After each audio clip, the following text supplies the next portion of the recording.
रविवार को दूसरी बड़ी खबर लोकसभा में जो 18वीं लोकसभा है उसके अध्यक्ष को चुनने की है। लोकसभा में नए अध्यक्ष के लिए सियासी दौड़ जो है वो तेज हो गई है। आज रक्षा मंत्री राजनाथ सिंह के घर पर एनडीए की एक अहम बैठक हुई। बैठक में बीजेपी अध्यक्ष और केंद्रीय मंत्री जेपी नड्डा शामिल रहे। सूत्रों के मुताबिक बैठक में स्पीकर पद और विपक्ष को साधने की रणनीति पर चर्चा हुई। मोदी 3.0 के शपथ ग्रहण से पहले इस तरह की खबरें आई थी कि टीडीपी स्पीकर पद मांग रही है। हालांकि बीजेपी के सहयोगी दलों को स्पीकर पद देने की संभावना नहीं है। दूसरी ओर टीडीपी ने कहा है कि स्पीकर पद पर एनडीए गठबंधन मिलकर फैसला लेगा। वहीं शिवसेना उद्धव ठाकरे गुट ने वहां पर उनके जो नेता हैं संजय राउत, उन्होंने कहा है कि स्पीकर पद की लड़ाई बहुत अहम है। अगर टीडीपी अपना उम्मीदवार खड़ा करती है तो इंडिया गुट जो है वो उसका समर्थन करेगा। मेरे सहयोगी रवीश रंजन शुक्ला इस वक्त हमारे साथ जुड़ रहे हैं फोन लाइन पर। रवीश, बाकी जो पिछली दो सरकारें रही वहां पर बीजेपी ने को लिए आसानी थी, अपनी मर्जी से उन्होंने जब चाहा स्पीकर पद पे जिसको दावेदार बनाना चाहा उन्होंने बनाया, लेकिन इस बार समीकरण बिल्कुल अलग है। क्या रणनीति बन रही है? जी बिल्कुल अंकित, क्योंकि बीजेपी की ये कोशिश है कि लोकसभा का जो स्पीकर का पद है वो खुद वो अपने पास रखे। तो यही वजह है कि आज एनडीए की जो बैठक है वो राजनाथ सिंह के घर पर हुई है।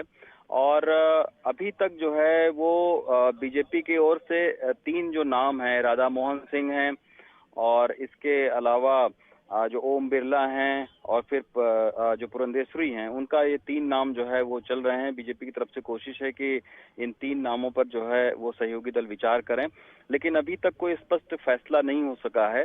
हालांकि विपक्षी पार्टियां भी चूंकि ये समझ रही हैं कि जो स्पीकर का पद है वो काफी महत्वपूर्ण है, तो विपक्षी पार्टियां भी जो है वो टीडीपी को मिलाने की कोशिश कर रही हैं। और अभी आपने देखा होगा कि हाल फिलहाल में काफी सारे बयान भी आए। तो अभी टीडीपी ने खैर अपना रुख स्पष्ट किया है कि जो भी फैसला होगा तो एनडीए के साथ में वो फैसला लेंगे। नीतीश कुमार ने जो किसी त्यागी का बयान आया है उसमें उन्होंने कह दिया है कि जो भी बीजेपी जिस उम्मीदवार को खड़ा करेगी उसको वो अपना पूरा समर्थन देंगे। लेकिन फिलहाल कहीं ना कहीं अभी तक स्पीकर के पद पर कोई फैसला उस तरीके से नहीं हो सका है।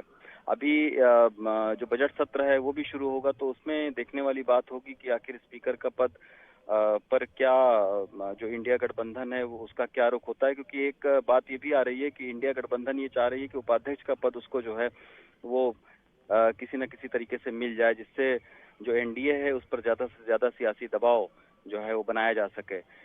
तो इस दौड़ में अभी तक बीजेपी के तीन नाम हैं। अब देखना होगा, चूंकि पुरंदेश्वरी जो है उनका चंद्रबाबू नायडू के परिवार से एक जो है वो काफी करीबी एक नाता रहा है, तो हो सकता है इन तीनों नामों में से किसी एक नाम पर सहमति बन जाए। लेकिन अभी तक फिलहाल जो इस बैठक हुई है उस बैठक में स्पष्ट जो है वो खबरें नहीं आ पाई हैं कि आखिर स्पीकर का पद पर सहयोगी दलों का जो एनडीए के हैं उनका क्या रुख होता है। लेकिन बीजेपी की जरूर अंकित ये कोशिश है कि किसी भी तरीके से लोकसभा का जो स्पीकर का पद है उसको अपने पास रखा जाए। हालांकि बार बार ये खबरें आई कि टीडीपी ये चाहती है कि स्पीकर का पद उसके पास में रहे, लेकिन बीजेपी के नेताओं का कहना है कि कोई ना कोई बीच का रास्ता जरूर निकाल लिया जाएगा। बहुत बहुत शुक्रिया रवीश हमारे साथ जुड़ने के लिए।